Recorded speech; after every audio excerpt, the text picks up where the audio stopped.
Hey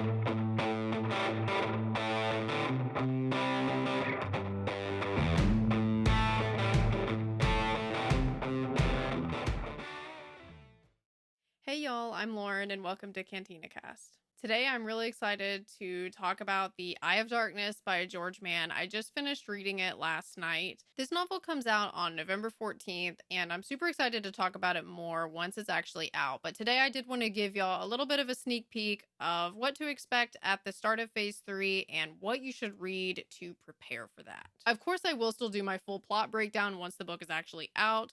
But at this point, I just don't want to say any spoilers since it's not out yet. But pretty much where we're starting off in this novel is it's about a year after the fall of Starlight Beacon, which happened back in phase 1.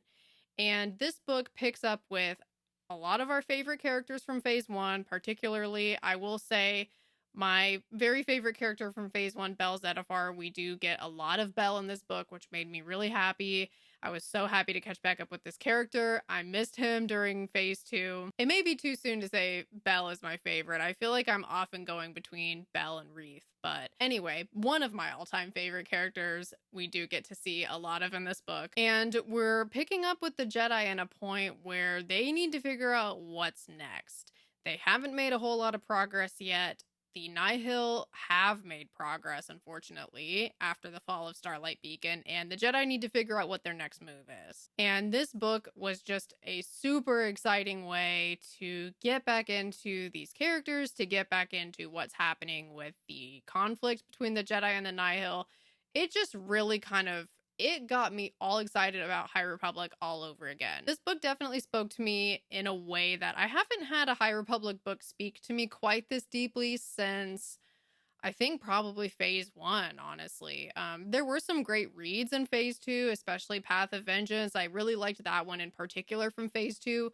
But this book was just a whole nother level for me. I'll give a lot more of my specific opinions about the book. Right now, I'm keeping it very general because I don't want to give anything away, because I feel like the excitement of this book is the most impactful when you're just experiencing it all for yourself as you're reading. I don't want to give away too much of what characters we see or what kinds of developments we have or anything like that quite yet. But I do want to tell you what you need to read before you read this book. Don't make the same mistake I did. I started this novel before I read the Shadows of Starlight comic, and I was talking to Albert about it, and I was like, why? I was basically just kind of frustrated about a couple things that the novel hadn't really touched on yet, and Albert was like, you need to read the comic. And then I read the comic, and then I came back and I was like, oh, okay, that answered all my questions. I know that in phase 1, it felt kind of like the comics and the novels were kind of telling different stories. And then phase 2, we had a little bit more of a mesh between the comics and the novels. It felt more like if you read the comics, you're getting more of the story, you're getting more detail. But in phase 3, I have a feeling that the comics and the novels, it's going to be if you're not reading one or the other, I feel like you're going to be missing a major part of the story, because there was a part of this novel that I was like, what the heck is going on here? That once I read the comic, it actually did answer those questions. So don't put yourself in the same position that I put myself in. Read the comic first. It's intended to be read first. That's why they released it before the novel came out. I just didn't follow the rules. So in addition to making sure that you're caught up on Shadows of Starlight before you read this one, I also recommend reading from the short story anthology Tales of Light and Life. Read the short story All Jedi Walk Their Own Path by Charles Soule. This short story also gives some really key information that if you start reading the novel without reading the short story, you're going to be okay. It does touch on the main thing that happens in this short story to where you're not going to be completely lost, but it does feel like you kind of missed something. It does feel like you kind of missed part of the story if you don't read this short story. It covers Belle Zettifar on the hunt to try to find Burryaga, if Burryaga survived Starlight Beacon or not.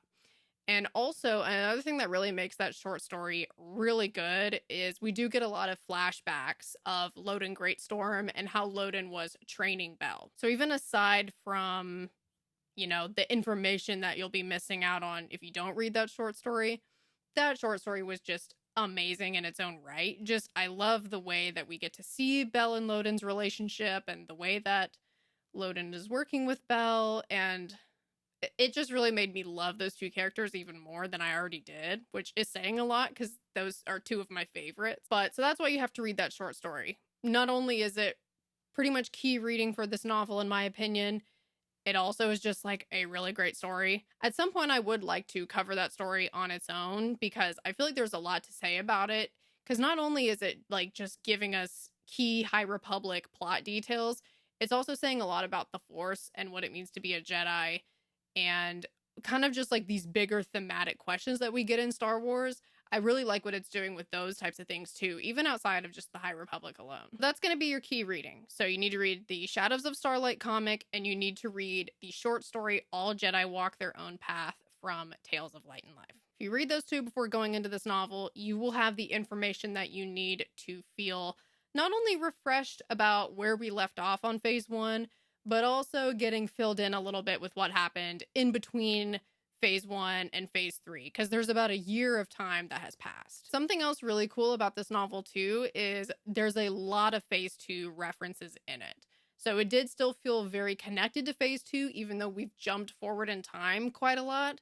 Like, there were some things that were kind of mentioned as background that I was like, oh yeah, I actually remember reading about that from Phase 2. So if you haven't read Phase 2 yet, it's not like you're going to be completely lost, but it does feel very connected to Phase 2 still in that way, with all of those references, with all of this like context of the past. Especially with some of the things that it's hinting about with Marchion Ro at certain times in this novel. There's some things that are kind of alluding to his sort of like ancestral background and sort of like where he comes from and things like that are very much related to Phase 2. Just kind of things that are kind of like, why is he the way that he is? And like those types of questions. Knowing that background from Phase 2, it really adds a lot to those things that we're looking at in this novel. So I am super excited to talk about it more once it actually comes out, but there is your key reading that you want to get started with. Just know that you're really in for a treat with this novel. A really exciting start to Phase 3, and it's been hard for me to not say too many details because I don't want to ruin like any of the excitement. I don't want to take away any of the impact of this book by sharing too much, but just know that I absolutely loved it. If you love High Republic, if you loved Phase 1, I think you're really going to like this story. So I can't wait to talk more with y'all, and let me know if you're planning on reading this one. And thanks for joining y'all, and I hope that y'all have a great rest of your day. Bye guys.